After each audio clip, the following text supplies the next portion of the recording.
Swayam Prabha. Digital India. Educated India.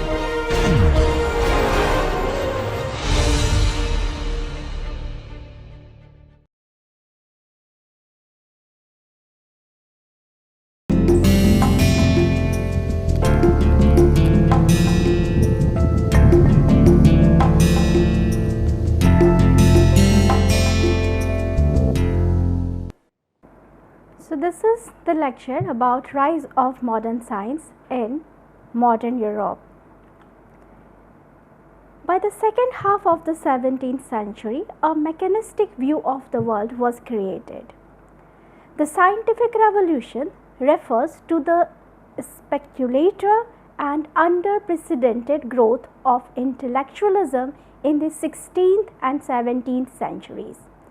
The foundation of the modern worldview were laid during these 200 years, and tremendous advances in various branches of science were made. By the second half of the 17th century, a mechanistic view of the world was created. It changed the men's perception of the universe. There was an attempt at divorcing the material world from the spiritual world. Empirical observation and scientific method now attained importance and not religious belief or speculation. The centuries-old earth-centered concept of the universe replaced by the new concept of sun-centered universe. It was discovered that sun itself was one among millions of stars. This intellectual development in European society led to a rethinking of moral and religious matters as well as men's ideas on nature. Scholars stated the process by which this new view of the universe and the knowledge of science came to be established is termed as the scientific revolution. It changed in men's perception of the universe. Observation of natural phenomena, formulation of laws or principles on the basis of experiments and conclusions were the chief features of the scientific revolution. This lecture has been divided in 5 sections. The first section will be origins of modern science. Second, the social context of European society from Renaissance to the 17th century. Third, the major developments in modern science. Fourth, the formulas of scientific method. And fifth, the science and religion. J.D. Bernal has divided the period of scientific revolution into 3 phases. The first phase is the phase of Copernicus, when the geocentric view of the universe was replaced by the heliocentric concept.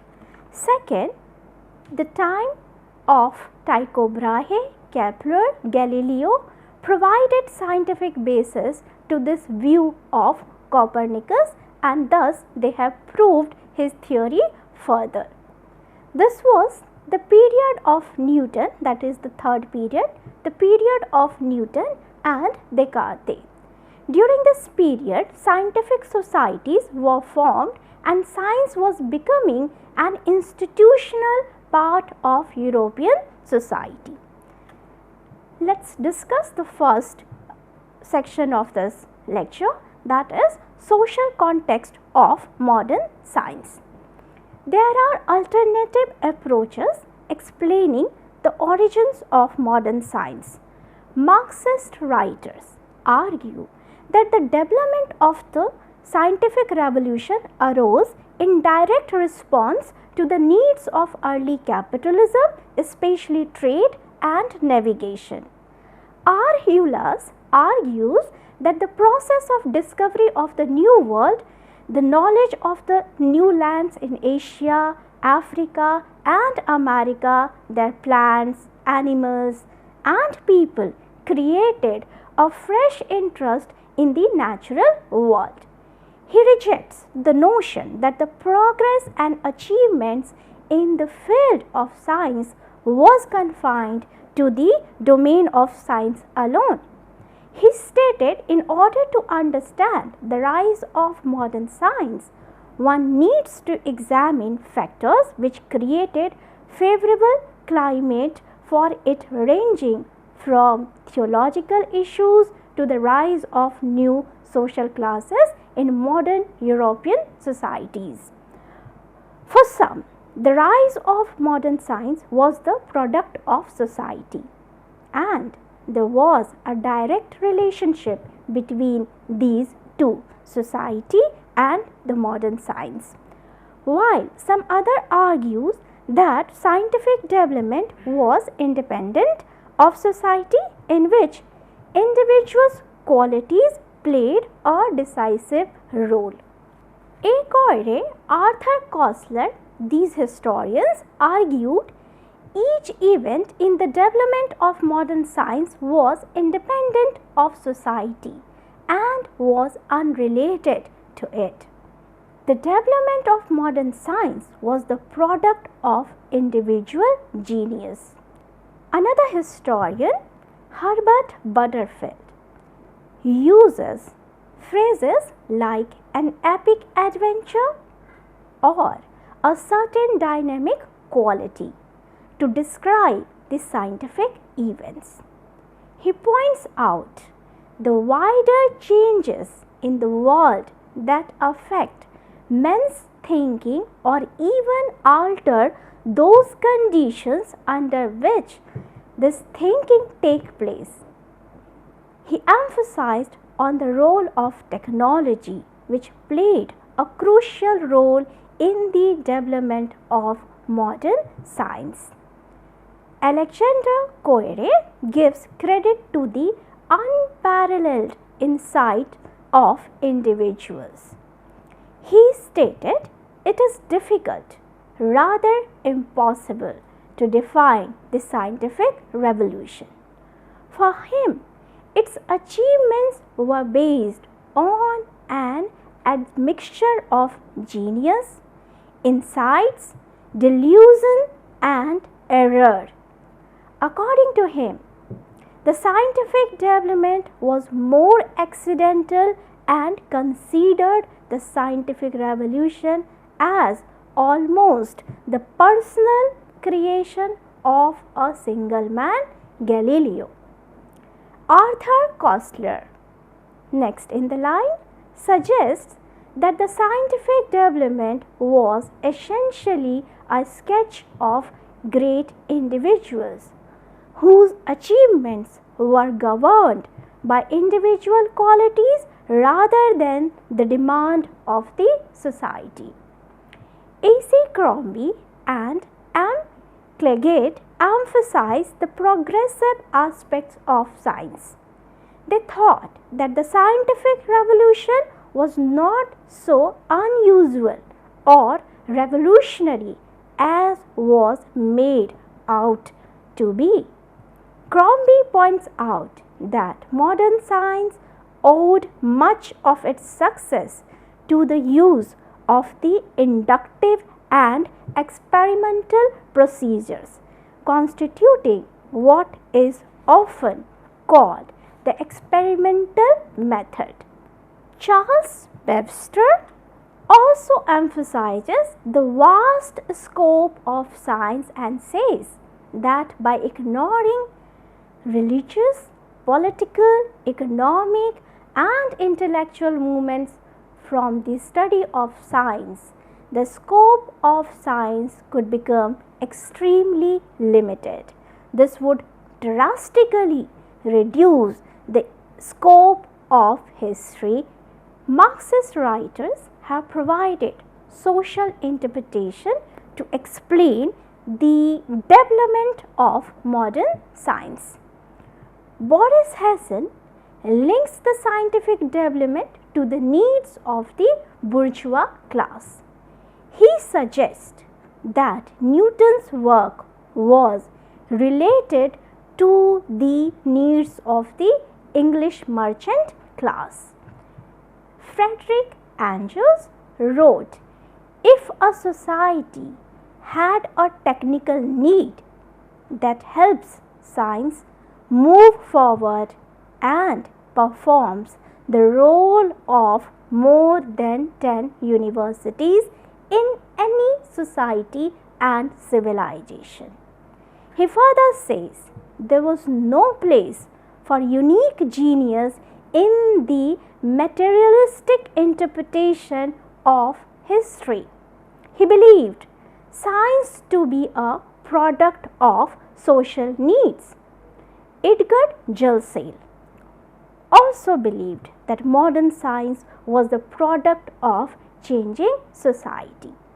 He suggests the beginning of science was greatly influenced by the achievements of ancient mathematicians and astronomers and medieval Arabic physicians. He gives the example of the period of transition from feudalism to early capitalism. He relates the emergence of modern science due to the societal needs.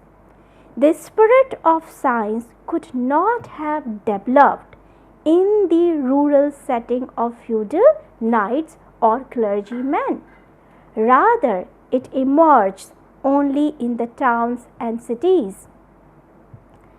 The introduction of new technology and technical inventions were related to the demands of production and warfare. The individualism of the new society is a presupposition of scientific thinking.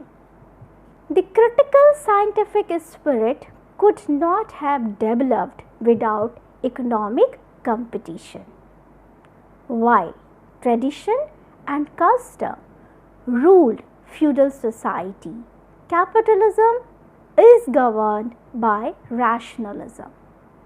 So, a capitalist society provided the necessary condition for the rise of scientific spirit in 14th to 17th century European society. Gelseil's sociological interpretation thus emphasizes the three distinct strata of intellectual activity between 1300 and 1600 in which universities, humanism and labor contributed to the rise of scientific spirit. Christopher Hill treated science as a general social phenomena linked with the rise of Puritanism and the rise of bourgeois. He included science among other factors that were responsible for the English Civil War.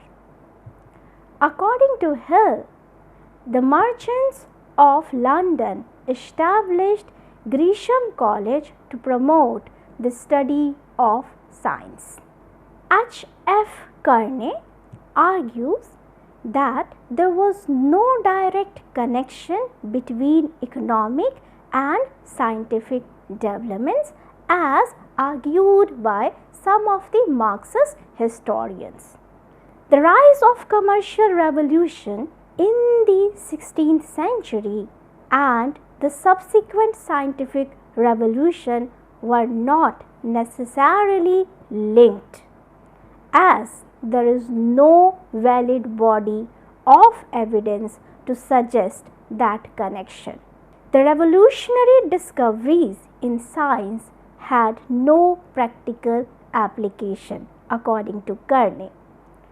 However, in his conclusion, Kearney does not rule out the possibility that social changes did have some reflect in making the scientific revolution. In the 17th century, new wealth was acquired by a greater numbers of scholars who could afford more leisure time than before. More men attended universities than at any other time before, which meant that a greater number of men were receiving training in abstract thought, particularly mathematics. Social changes of this kind, according to Carney, it could be a decisive factor in the rise of modern science.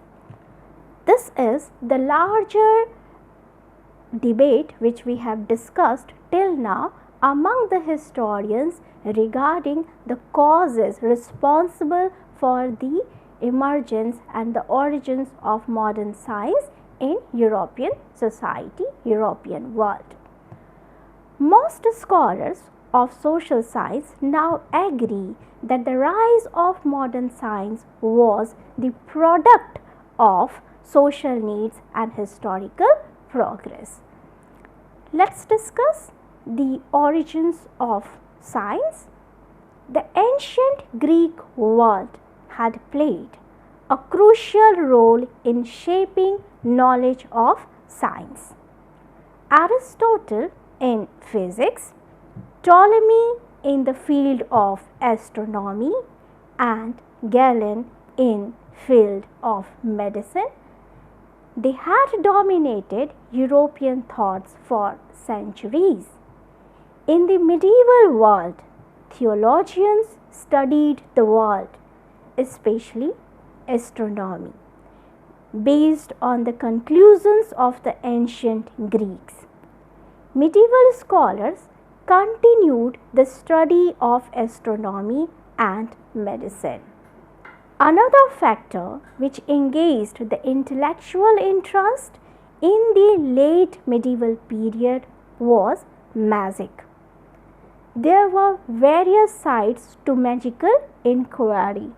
Alchemy was seen as a secret formula of nature, while the theory of atomism suggested that all matter was made of tiny particles whose composition could be changed. Astrology was another field that attracted the condition of medieval scholars. They claimed that the natural phenomena were understandable and predictable if the planetary movements were properly interpreted. The origins of modern science are related to two events. First, the discovery of the New World, and the second one is the Renaissance.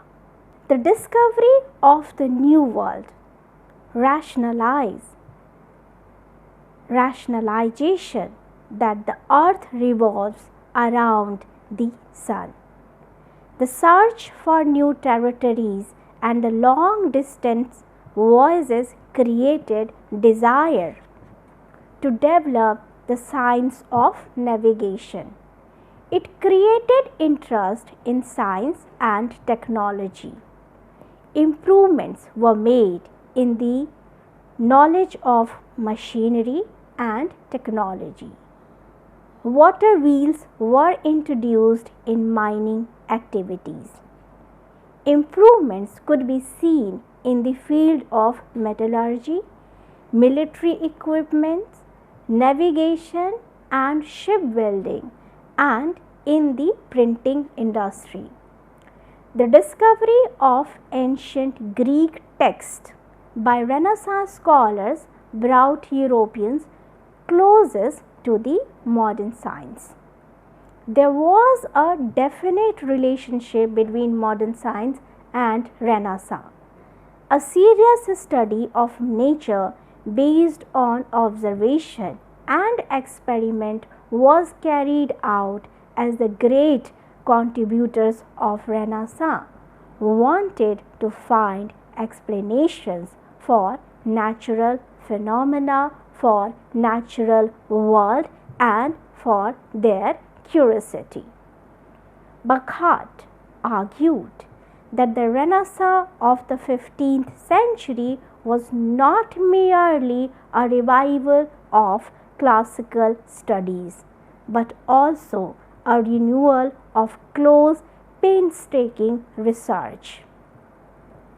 According to him, Leonardo da Vinci, also a natural philosopher and a pioneer in many realms of science, can also be seen as an anticipator of Galileo, Newton, Bacon, and Harvey.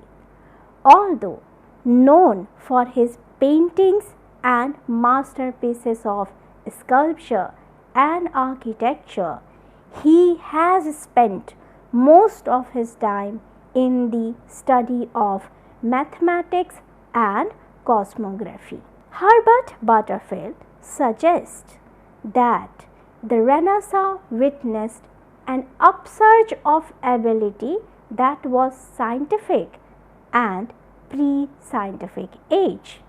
Solutions to the problems of nature provided the elements of modern science during the age of Renaissance. The contribution of the Renaissance to modern science can be seen in several fields. Kenneth Clark suggests the basis of all the theories was the assumption that painting was concerned with the accurate representation of the visible world, and this was scientific basis of Renaissance naturalism. Alberti believed that no painter could paint without a thorough knowledge of geometry. Knowledge of nature could be improved on with the aid of the mathematics, and for this end he advocated the use of mathematical system of perspective known as the focused system. Many of the artists seem to lean on science to attain perfection. Different historians have emphasized different aspects of Renaissance as contributors to modern science. Almost all the great artists of 15th and early 16th centuries attempted to incorporate mathematical principles and mathematical harmony in their paintings, with realistic perspective as a specific goal for them. Herbert Butterfield thinks that the scientific attitude to art can be seen in the accurate and detailed knowledge of the structure of the human body. The knowledge of mathematics and geometry was used to ensure correct proportion in the field of art and architecture. The practical needs of every city states consisted of fortification of towns, greater utilization of minerals, systematization of accounts, accurate preparation of maps, and improvements in artillery. Greater sea voyages required more knowledge of navigation and the skill of cartography. Renaissance introduced the concept of the universe as an independent entity to science. Experiments were carried out during the Renaissance, but there was no formulation of general theories. The development of the Renaissance created skilled artisans and engineers, but surely they did not create true scientists. Renaissance was the work of artists and artisans, but not that of scientists. Next section is major developments in the scientific revolution. The scientific developments have been divided into two categories: micro cosmological and cosmological.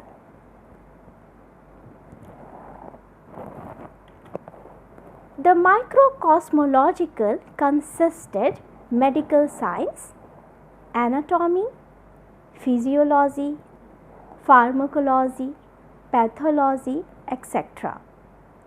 Modern physiology is usually associated with Harvey, who discovered the circulation of blood. It was also an important time for the development of biology, botany, and chemistry. Robert Boyle became the leading experimentalist and theorist in the field of chemistry. The world of cosmology. In the field of cosmology pertaining to the theories of the origin, creation, and evolution of the universe, important contribution made in the 16th century. The development of algebra, trigonometry, and introduction the decimal speeded up calculation and contributed to the field of mathematics.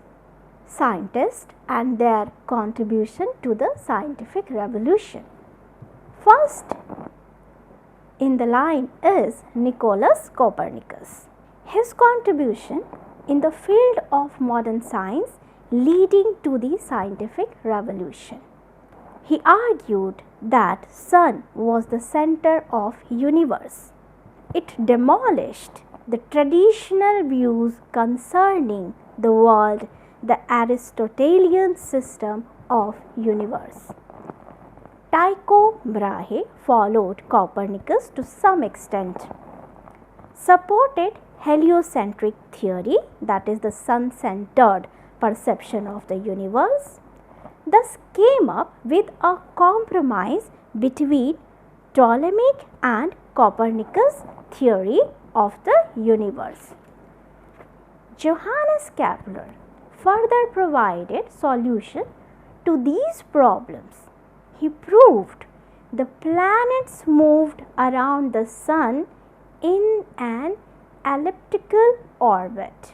He combined the observations of planetary positions observed by Brahe with his theories of planetary motion, which made it possible to predict the movements of celestial bodies more accurately than before and was of great help to navigators. Another prominent scientist was Galileo Galilei. He perceived a connection between the earth and planetary motions.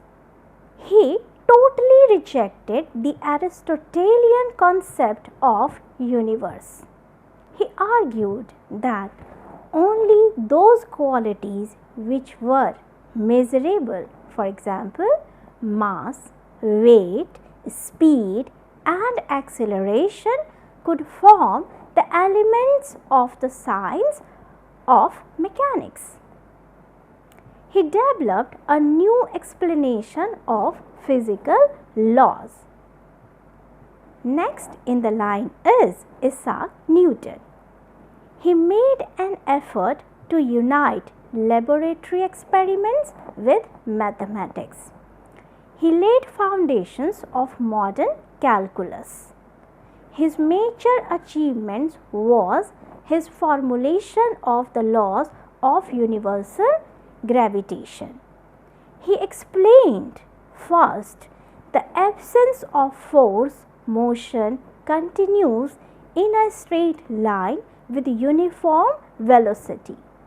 Second, that the forcing acting on motion determines the rate of change of momentum. And the third, that every action has an equal and opposite reaction. His work, Optic, is very famous. Using a prism, Newton successfully revealed that light could be separated into different colors. He constructed white light by combining these colors. Newton's work Principia considered as the greatest work as regards originality and authority of knowledge in the whole history of science. He rejected supernaturalism in the presence of physical universe. He was the first person who did it, completely rejected the notion of supernaturalism from the physical universe notion. Albert Einstein resolved many of the queries that were left unresolved by the Newton and his former scientists. The next is the formulation of scientific method. Here we will discuss two scholars, two thinkers, two scientists. The one is very well known English scientist Francis Bacon, and another is a French philosopher, scientist, mathematician René Descartes.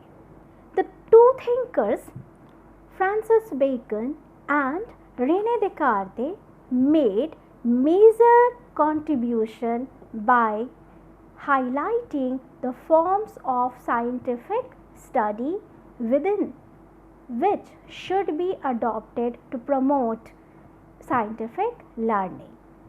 The two great thinkers suggested contrasting methods of scientific studies.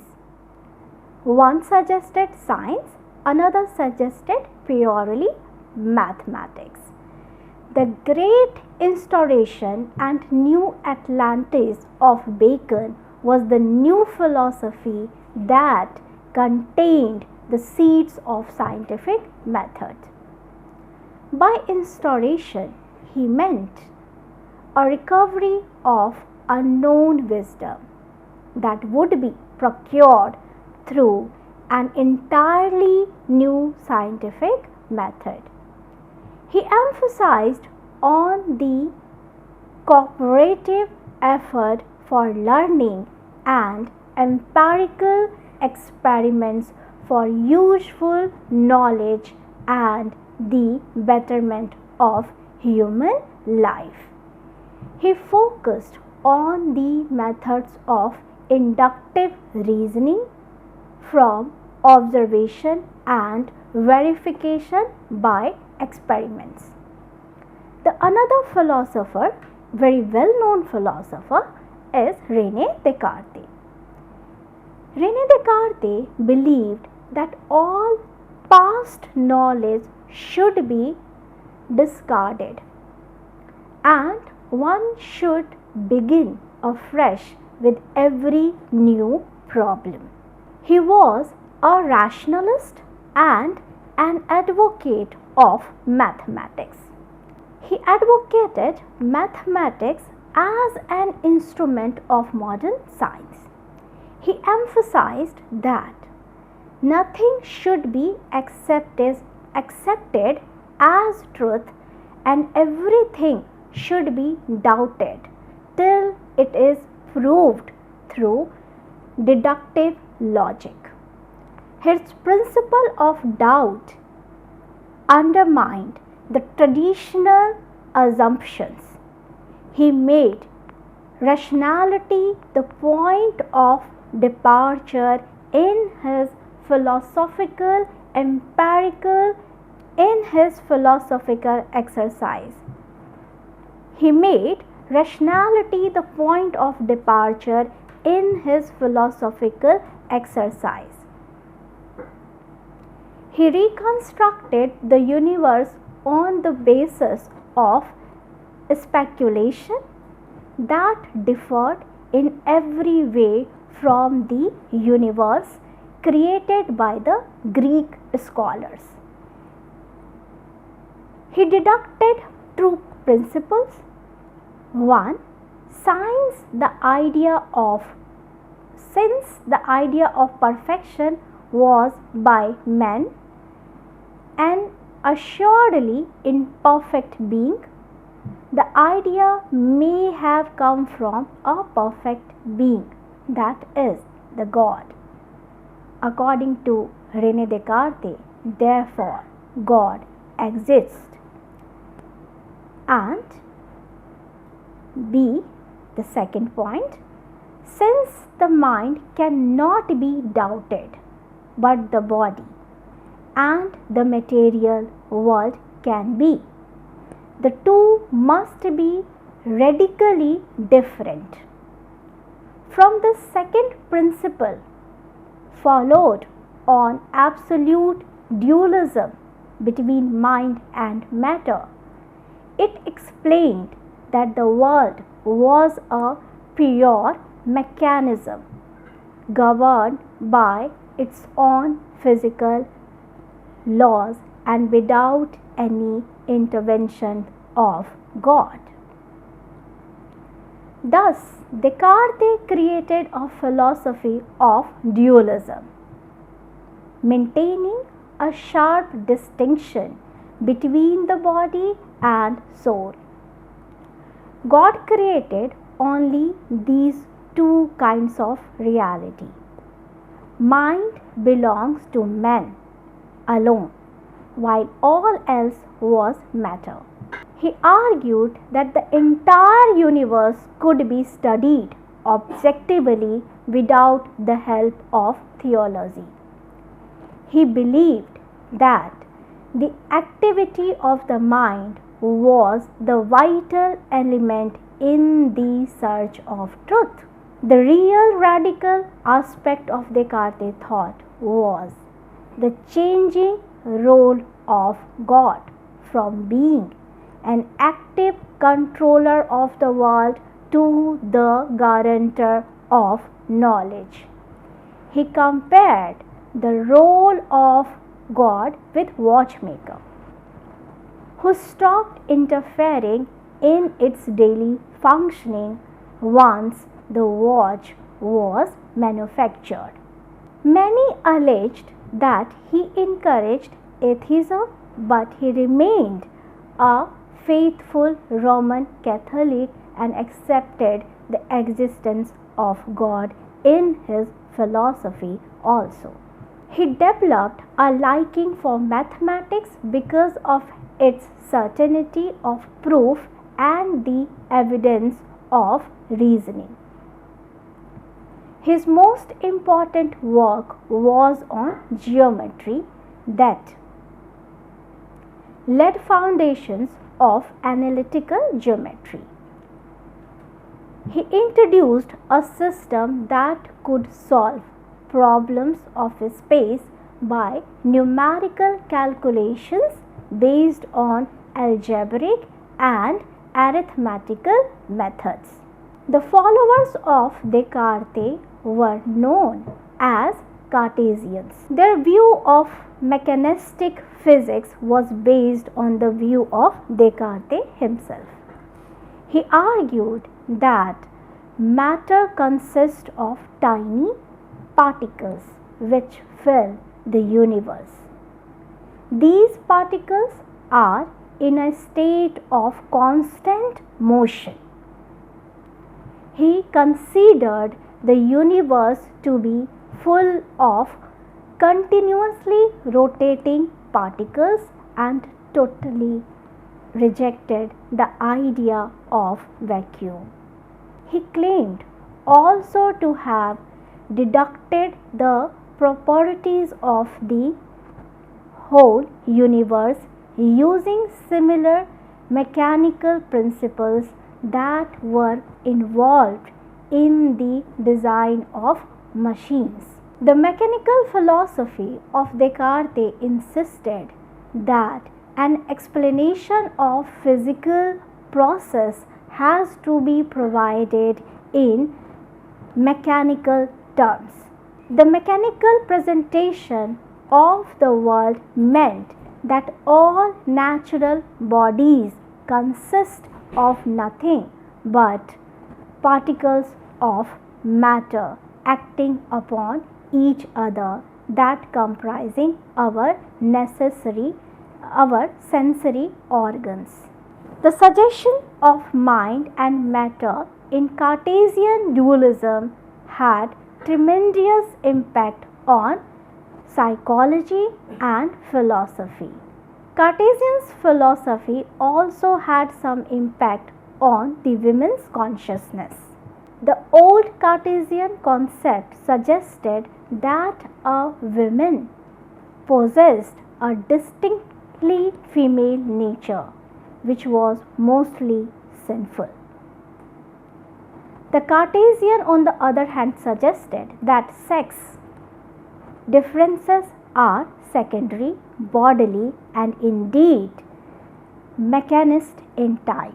Men and women are same basic human forms with a few difference of machinery. In dualist philosophy, mind and body are quite separate, and that made one of his followers to declare that mind is without sex. Paul de la Barre supported feminism and female education policies. He advocated female education. He stated that women are superior to men by virtue for her motherhood. He suggested gender equality, as women is in all essential respects as an identical with men in respect of mind and soul.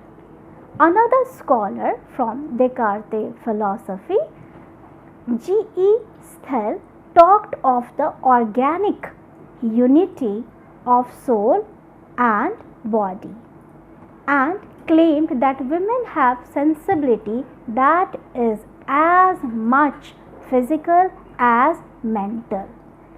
Descartes' mathematics and skeptical method provided a base for modern science, and his views on mastering mind and matter has influenced contemporary thought of European society. The principles of scientific inquiry and the method of science began to receive serious attention from the intellectual community throughout Europe. In Newton's time, science gradually became an institutionalized feature in some societies of Western Europe.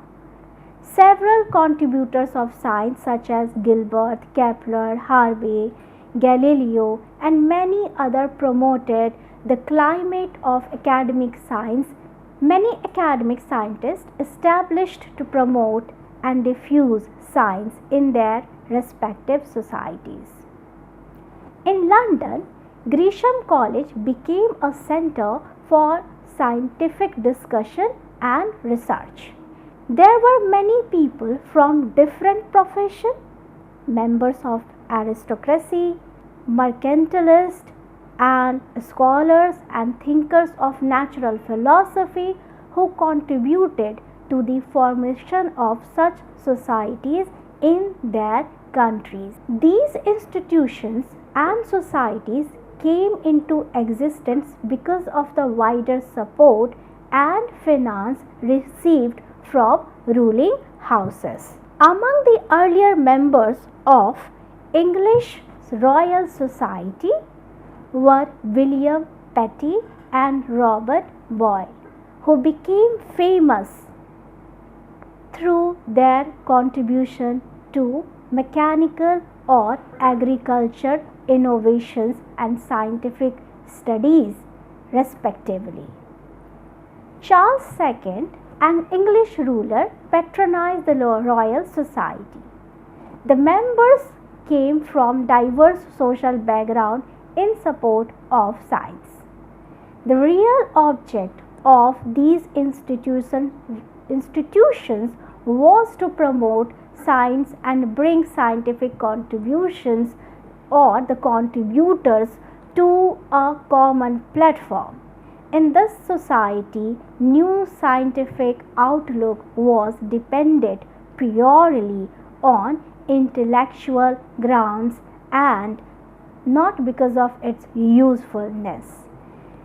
In this process, technology as a branch of science did not receive sufficient attention, and promotion only took place during the 18th century with the coming of industrialization, first in Britain and then in European society.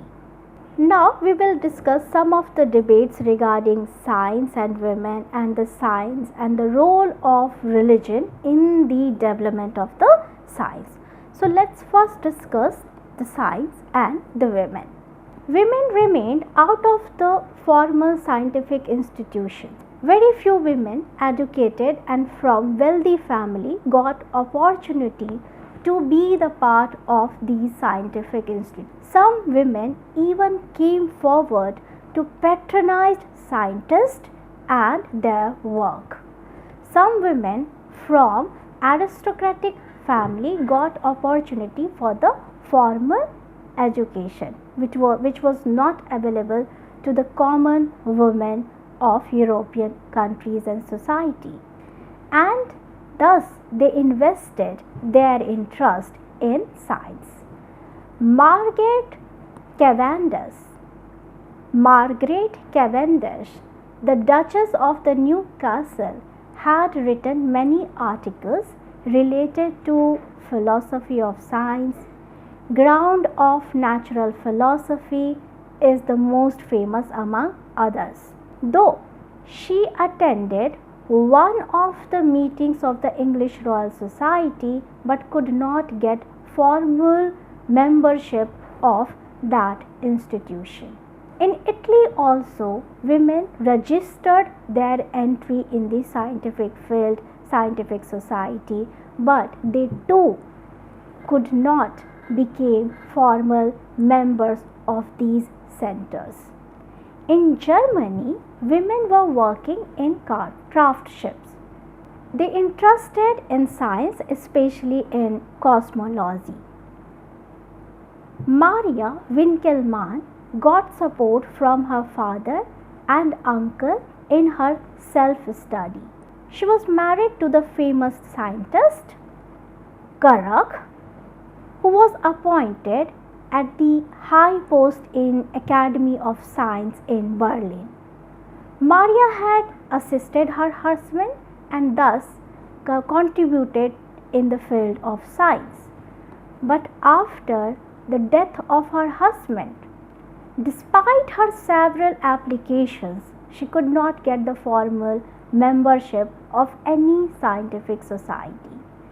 Thus, it could be concluded here that in patriarchal society, the contribution of women in scientific work neither welcomed nor encouraged. The science was kept safe for the menfolk only. The next is science and religion. Recent debate addressed the relation between the Protestant Reformation and the rise of modern science. Some historians like Max Weber, R.K. Morton, S.F. Mason and Christopher Hill participated in this debate, and they have argued that the experimental science was the product of Protestant ethics, while some other argued and suggested that it originated in the Catholic countries, especially in Italy. So this is a debate first at the first level that that Protestant played a crucial role in the development of the science, or it was the Catholic reform movements or Catholic religions which provided a platform for the beginning of scientific development in European society. Protestant Reformation promoted the rise of Western capitalism. It also promoted active life and scientific experimentation. R.K. Merton stated the early Protestant ethos was expressed in scientific thought, and thus it helped in the development of scientific mentality and scientific approach in the European society. R.K. Merton stated that the early Protestant ethos was expressed in a scientific thought. Calvinism emphasized on good deeds. Scientists also considered important hard work and the experimentation. He also argued there is a definite combination between the minute details of the political doctrines of the Calvinism and the principle of modern science. Calvinism emphasized on good deeds. Scientists also considered important hard work and experimentation. He also argued there is a definite combination between the minute details of the political doctrines of Calvinism and the principle of modern science. He suggested Protestant religious values, particularly Puritan, created an intellectual atmosphere that helped scientific development. S.F. Mason too supported the close link between Protestant and modern science. For him, the Anglican Church and the Royal Society may place equal claim to the world of Reformation, the one encompassing in religion and other revealing it in philosophy. Christopher Hill, in his works, The Century of Revolution, which is the very famous one, and the intellectual origins of the English Revolution, he argues that the scientific development was an ordinary social happening along with the rise of Puritanism and the bourgeois class in England. He argues Puritanism revolution in England had a strong scientific element. There are other thinkers refute the argument that the rise of modern science was related to the spread of Protestant Reformation in Europe. Their major argument is that all religious leaders and Pope were against scientists, for example, Copernicus. H.F. Kearney rejected the argument of Hill, though he accepts it is possible that a more critical attitude towards religious authority created a climate of opinion that was scientific in approach. Other historians like T.K. Rao criticizes Hill and others who linked the development of modern science with Puritanism.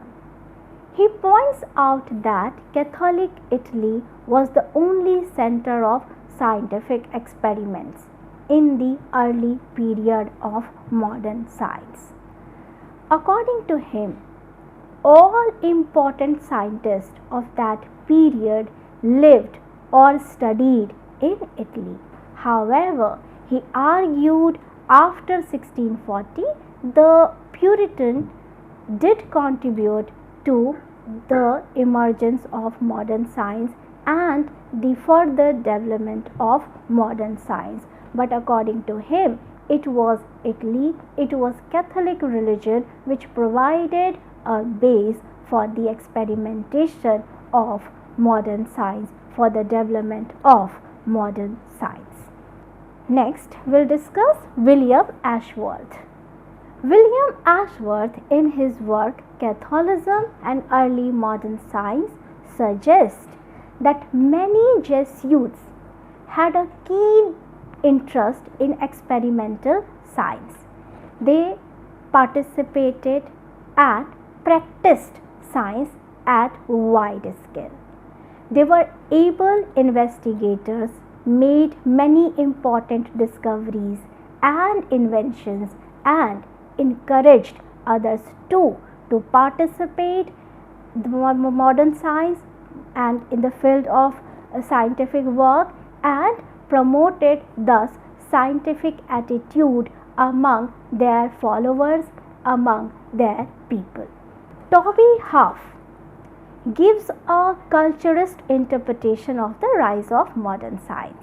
He says, cultural differences and revolutions that emphasized rational studies of nature based on study provided a lead to the European countries over China and Arabs, who were till 14th century far ahead of Europeans in the field of science. However, it was not cultural but economic differences which prevented further progress of China and Arabs in the field of science and also in the field of economic, political progress and development. In conclusion, we can say Reformation contributed to the atmosphere of intellectual activity, though a direct relationship between the Reformation and the scientific revolution is difficult to establish. The rise of modern science was a product of urban society, yet individual contributions also played a significant role in this process. Both Catholic and Protestant accepted the reality with the changing economic and social conditions. She summed up her own achievements regarding foreign policy. She summed up her own achievements regarding foreign policy in the following words: I came to Russia as a poor girl.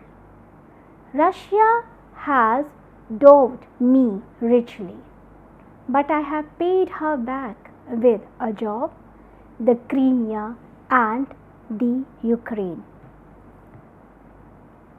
Now we will discuss some of the limitations of enlightened absolutism.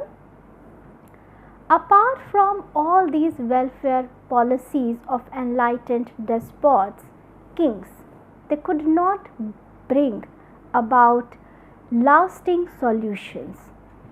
In the long run, enlightened absolutism proved to be a failure. It failed due to its inherent limitations. They acknowledged that rulers existed for the good of the people, but they denied that they should be directed by the people. The success of such a system depended solely upon a single person.